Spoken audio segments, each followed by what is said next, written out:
Les demandes d'hébergement continuent à venir. Hein. Les violences conjugales étaient là avant, elles étaient là pendant et elles seront là après. Il n'y a rien qui a changé de ce côté-là. C'était une évidence que les violences allaient augmenter avec le confinement, pendant le confinement.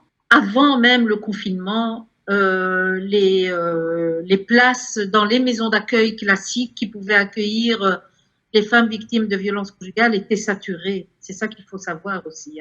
Et on a pu dégager 50 places dans un hôtel qui a été mis à disposition. Il y a eu 50 personnes qui sont passées.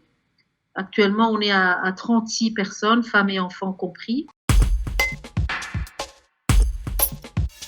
Le Covid et le confinement a amené des changements de situation économique et sociale, des changements de comportement, parce que ça a eu une répercussion sur la structure familiale et sur les comportements des personnes.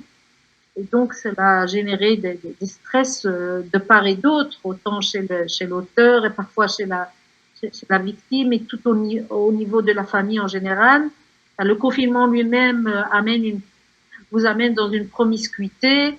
Et si vous n'avez pas les moyens économiques et sociaux pour pouvoir respirer dans ces conditions qui sont pressantes, oppressantes, ça éclate. Certaines femmes travaillaient aussi.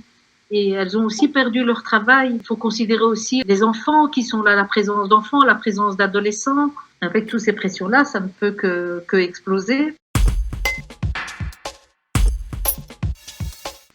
Beaucoup d'entre elles ont appelé la police pendant les moments de crise et elles ont été orientées vers nous. Les commissariats, les services d'aide aux victimes étaient au courant de l'existence de l'hôtel. Et puis aussi, surtout, de la ligne d'écoute, le 0800 30 030. Vous en avez sûrement beaucoup entendu parler. Aujourd'hui, moi, j'ai reçu une dame avec 2 enfants et son visage est resté encore très, très tendu toute la journée en se disant est-ce que je suis vraiment là ou bien qu'est-ce qui va m'arriver, est-ce qu'il va me retrouver, est-ce que j'ai le droit de partir, est-ce que j'ai bien fait, est-ce que j'ai pas bien, est-ce que la loi m'autorise à quitter mon domicile d'une manière brusque sans l'en informer parce qu'elle a échappé à son contrôle et donc elle a pu venir jusque chez nous.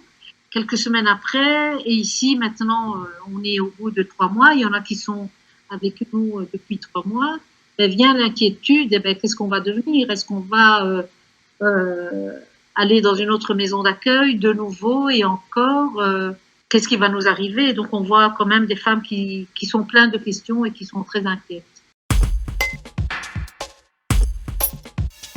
À l'hôtel, les femmes qui sont encore là n'ont pas encore en ce moment pu réintégrer d'autres structures de logement, que ce soit en privé, dans le social ou dans les autres maisons d'accueil. Elles sont encore là.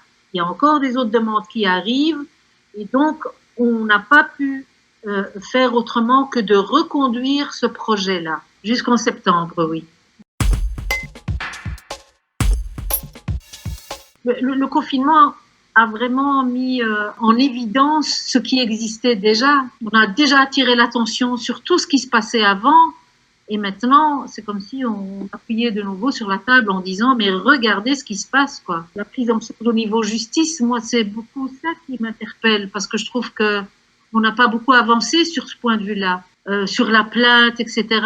Et donc, voilà, moi, ce que j'attends, c'est qu'on continue à répondre à ce que nous demandions avant encore plus, quoi, parce que dans des situations comme ça, on est encore plus en difficulté et les femmes sont encore plus en danger.